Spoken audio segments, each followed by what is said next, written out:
1. The silent law you never knew you followed. There is a law that governs your life, yet no one taught it to you. It wasn't written in books or preached in churches. You didn't sign a contract, but you obey it every single day. It decides what you fear, what you desire, and even how you see yourself. This law doesn't come from society, yet society reinforces it. It doesn't come from your parents, yet they passed it on. This law lives somewhere much deeper inside you, hidden in the unconscious. Jung called it the shadow, the parts of yourself you've rejected, denied, or learned to suppress in order to survive. These are the emotions you were told were bad, the desires you were made to feel ashamed of, the strengths you never felt safe enough to embrace. And this law, this forbidden law, is simple. Do not face the shadow. Stay asleep. Conform. Pretend. But here's the truth that most never hear. If you do not face the shadow, it will rule your life. You will call it fate.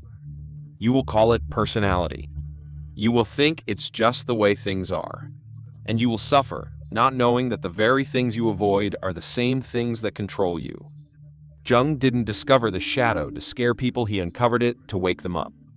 He saw that within the darkness, we avoid lies, the key to our freedom. Because when you finally dare to look inward, not just at the image you show the world, but into the depths of what you fear about yourself, you begin to uncover something astonishing. The shadow isn't just a container of shame, it's the birthplace of your power. And yet, most people spend their entire lives running from it. Not because they are weak, but because they've never been taught another way. From early childhood, we are rewarded for obedience and punished for authenticity.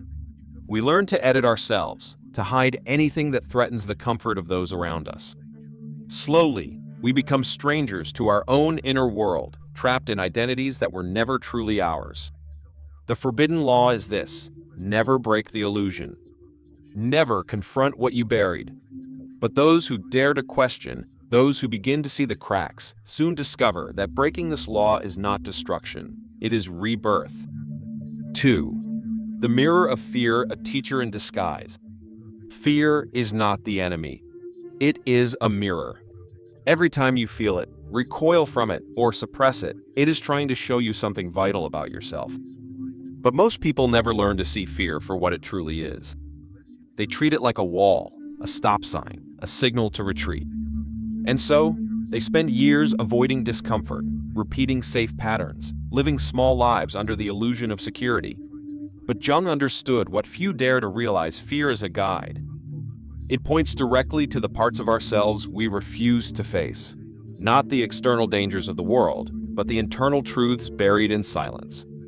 Fear of failure often hides a deeper fear of potential. Fear of judgment cloaks a fear of authenticity. Fear of abandonment disguises the fear of being fully seen. These fears are not flaws, they are invitations. When we avoid them, we don't become safer, we become more fragmented.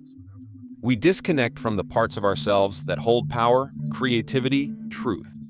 Jung taught that the shadow is composed not just of our darkness, but of the light we were too afraid to own. The child who learned that anger made love disappear grows into the adult who cannot set boundaries. The teen who was shamed for speaking out becomes the adult who silences their voice in every meeting. These adaptations once served us, but they no longer do. They keep us trapped in outdated identities, acting from unconscious scripts. And when the shadow is left unseen, it begins to rule from below. It shows up in patterns we can't escape, in people who trigger us, in opportunities we sabotage. And every time we blame the outside world, the shadow tightens its grip. But there's another path, one that begins not by fighting fear, but by turning toward it. To ask, what are you here to teach me? Why do I react this way? What part of me have I not yet accepted? These are not casual questions. They are the beginning of deep inner alchemy. Because once you begin to question the origin of your fear, you stop being its prisoner. You become its student. And if you go far enough, you become its master. 3. Beyond comfort, where growth begins. Growth does not begin in comfort. It begins in confrontation with the truth, with the past, with the parts of yourself you've learned to avoid. The world often sells a different narrative, that healing should feel light, peaceful, and effortless. But Jung knew better. He understood that real growth feels like unraveling, like losing control before you find clarity, like darkness before dawn. Because when you begin to confront the shadow, you don't just meet your wounds, you meet the version of yourself that's been locked away. The parts that cried out and were silenced. The impulses that were punished. The dreams that were too big for your environment. To reclaim them, you must first feel them. This is the cost of wholeness. The process isn't tidy. It doesn't follow a timeline. One moment you're clear, the next you're collapsing. But this collapse is sacred. It's the breaking of the false self, the persona that you've built to survive, but can no longer sustain. Most people resist this collapse. They grip harder to the old identity. They double down on perfectionism, denial, distraction. Anything to avoid the feeling of being lost. But getting lost is part of the way forward. You must lose who you were told to be in order to discover who you truly are. This is why comfort can be so dangerous. It keeps you within walls that look like safety but are really a cage. You stop asking questions. You stop feeling fully. You survive, but you do not transform. Jung believed that individuation, the process of becoming whole, only begins when you're willing to leave that comfort behind. To walk into the unknown terrain of your psyche and meet yourself without pretense. Not to fix or improve, but to see. To witness what's been waiting. Because the truth is, the person you've been trying to become is not out there. They are inside, buried beneath layers of protection. And when you finally choose discomfort over denial, truth over image, depth over ease, that's when real growth begins. Not by becoming someone new, but by remembering who you were before the world taught you to forget. 4.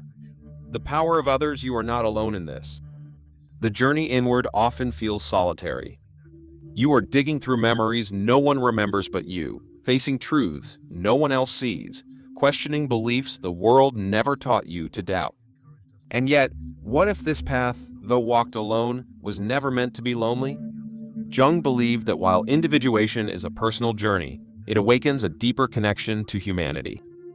Because as you confront your own darkness, you begin to understand the suffering of others. You see behind the masks, the anger that hides fear, the arrogance that hides shame, the silence that hides stories no one ever asked to hear.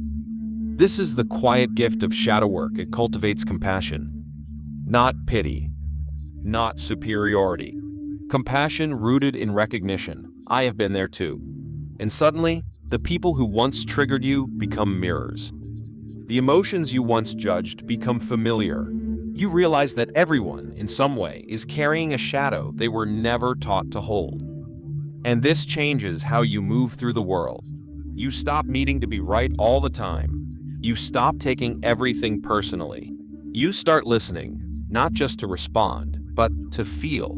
Because when you've sat with your own pain, you no longer fear the pain of others. You've made room for it. And in that space, something sacred emerges: connection. Not the shallow kind built on performance, but the kind that says, I see you. The real you. Even when you hide. Even when you fall apart. Even when you forget your worth. And that, in a world obsessed with image, is revolutionary. But this connection requires honesty. You must be willing to show up not as the version of you that has it all figured out, but as the version that is still learning, still breaking open, still finding light in the dark. This is what it means to be truly human, to walk into your shadow and return not just stronger, but softer, more open, more present. And as you do, you create permission for others to do the same. Your courage becomes contagious. Your healing becomes hope. Your truth becomes the bridge someone else didn't know they were waiting for. So no, you are not alone. You never were. You were just waiting to remember how deeply connected we all are beneath the silence. 5. The final door: fear, death, and the freedom beyond. There comes a point in every inner journey where you reach a threshold, a place that feels like an ending, but is really the beginning. Jung understood this as the moment where the ego must surrender, not in defeat, but in transformation. Because beneath every fear you faced, every pattern you've unraveled, every layer of the false self you've stripped away, there is still one fear that waits quietly at the core. The fear of death. Not just physical death, but the death of identity. The death of who you thought you were, of what made you feel valuable, of what once gave your life structure. This is the final door, and few are willing to walk through it. We cling to our stories even when they hurt us. We stay in roles that feel safe even when they suffocate us. Because to let go, to truly let go, feels like free fall. But here's the paradox. The moment you surrender is the moment you begin to rise. What dies is not your essence, but your illusion. The version of you that was built on fear, on expectation, on adaptation. And what is born is something entirely different. Something rooted not in who you should be, but in who you already are. This is why shadow work is not self-improvement, it is self-return. And it is no coincidence that those who confront the fear of death often become the most alive. They stop performing. They stop waiting for permission. They begin to live with a clarity, a boldness, a presence that cannot be faked. Because once you've faced your deepest fear and survived, you realize something profound. You are not the fear. You are the one who witnessed it. And that witness, that unshakable awareness, is who you've been all along. Beyond fear lies freedom. Not the kind sold to you in commercials or promised in books, but the kind that comes from knowing that nothing outside you can define you. Nothing can be taken from you that is essential. And once you've tasted that, the world changes. You no longer walk through life seeking safety, you carry it within. You no longer ask who you're supposed to be, you ask who you are when nothing is left to prove. And in that space, you find peace. Not the absence of chaos, but the presence of self. Fully, finally, free. 6. The world that benefits from your silence. If confronting the shadow is the path to wholeness, then why is it so rarely encouraged? Why does the world seem designed to keep us fragmented, distracted, and afraid of our own depth? Jung understood something that makes many uncomfortable. Society does not always serve your awakening. In fact, many systems benefit from your sleep. The more disconnected you are from your inner truth, the more susceptible you are to outer influence. Entire industries profit from your insecurity, selling you beauty to mask shame, success to cover emptiness, distractions to avoid truth. From an early age, you're conditioned to believe that worth lies outside of you. In validation, in an approval, in consumption. And so, the authentic self, the one shaped by experience, pain, desire, intuition, is buried beneath layers of performance. You become manageable, predictable, controllable, and that is precisely the point. But when you begin shadow work, you become dangerous not to others, but to the illusions that once held you captive. You stop reacting on command. You stop needing to be liked. You start asking questions the world doesn't know how to answer. This awakening disrupts everything because you can no longer play roles that betray your truth. You can no longer accept comfort at the cost of your aliveness. You become harder to market to, harder to manipulate, harder to define. But more importantly, you become deeply yourself. And in a world of masks, that kind of authenticity shines like fire. It may not be welcomed, but it is remembered. Still, the pressure to conform never fully disappears. You will be tempted to shrink, to smooth your edges, to dim your light. Because authenticity has a cost. It asks you to risk being misunderstood, even rejected, but the greater cost is silence. The longer you deny who you are, the more your soul aches for expression. Jung believed that neurosis often arises not from weakness, but from the refusal to live one's truth. You are not broken. You are backed up, overflowing with unsaid words, unlived desires, unfaced shadows. And so, every act of honesty becomes an act of rebellion. Every time you choose truth over approval, depth over ease, alignment over image, you reclaim a part of yourself. And piece by piece, you return to wholeness, not because the world told you it was okay, but because your soul refused to be silenced any longer. 7. The steps into shadow awareness, acceptance, alchemy. The question is no longer why am I this way, but am I ready to see the truth? Jung didn't just diagnose the human condition, he offered a path forward. He mapped the terrain of the unconscious not to mystify us, but to invite us back to wholeness. And that journey begins with 3 steps: awareness, acceptance, and alchemy. First comes awareness. You cannot heal what you do not see. This means observing your triggers, not as random irritations, but as signposts. What makes you defensive? What makes you feel inferior, enraged, or ashamed? These are not accidents. They are messages from the shadow. They point to the parts of yourself you've buried, the qualities you disowned, the pain you suppressed, the needs you never dared to name. Becoming aware means watching yourself like a mirror. Not to judge, but to witness. Second is acceptance. And this is where most people turn away. Because it's one thing to spot the shadow, it's another to accept that it is you. That the anger you condemn in others lives inside you too. That the greed, the need, the longing, the fear, they are not intruders. They are your own reflection. Acceptance does not mean indulgence. It doesn't mean acting on every impulse. It means holding your contradictions with compassion. Knowing that to be human is to be complex. That light and dark are not enemies, they are partners. The third step is alchemy. This is where transformation begins. Where what was once shame becomes strength. Where what you suppressed becomes sacred. Alchemy is not about erasing the shadow, it's about integrating it. Letting your hidden parts re-enter the conversation. Letting your anger become boundaries. Your envy become clarity. Your sadness become wisdom. Jung believed this is how true power is reclaimed, not through domination, but through wholeness. The integrated self is not perfect. It still doubts, still struggles, still falls. But it is real. It is conscious. And it no longer lives in fear of its own reflection. These 3 steps, awareness, acceptance, alchemy, are not linear. They are a spiral. A return.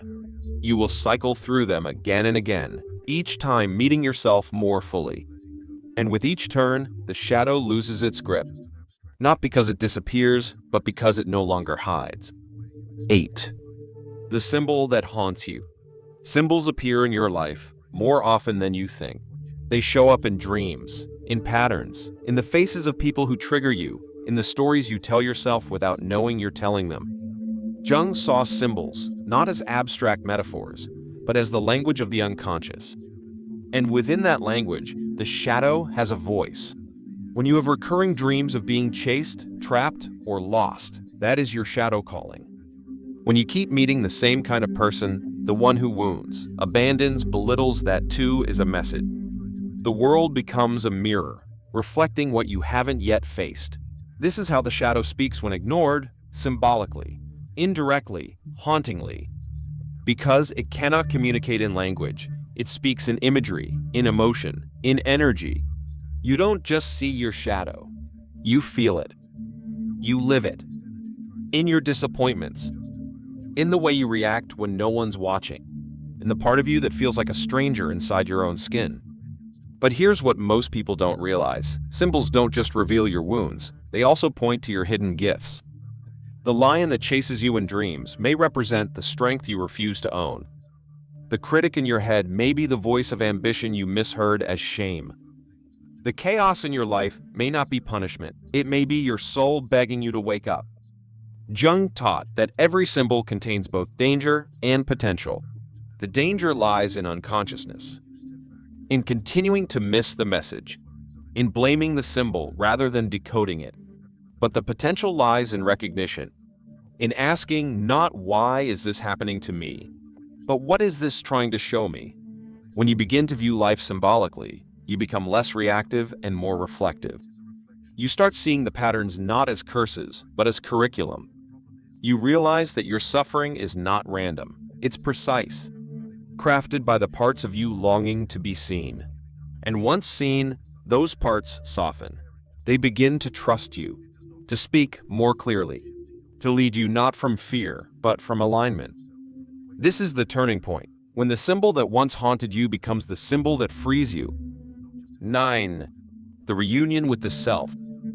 After all the unraveling, all the discomfort, all the silence faced in illusions shed, there comes a moment. It's not loud. It doesn't arrive with fireworks or applause. It's quiet, still, familiar. You meet yourself.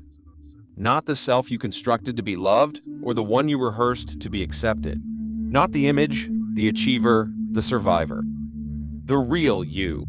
The one who existed before the roles. Before the masks. Before the world told you who you should be. Jung called this moment individuation, not perfection, but integration. A merging of opposites. The sacred union between light and shadow, strength and vulnerability, knowing and not knowing. In this state, you are no longer split. You are not at war with yourself. You've stopped editing your truth to be palatable. You no longer chase peace, you carry it. Because you are no longer afraid to feel. You are no longer afraid to fall. You faced the darkness and realized it was not there to destroy you, but to reveal you. And in that revelation, there is freedom. The freedom to walk into any room and not abandon yourself. The freedom to say what you mean without apology.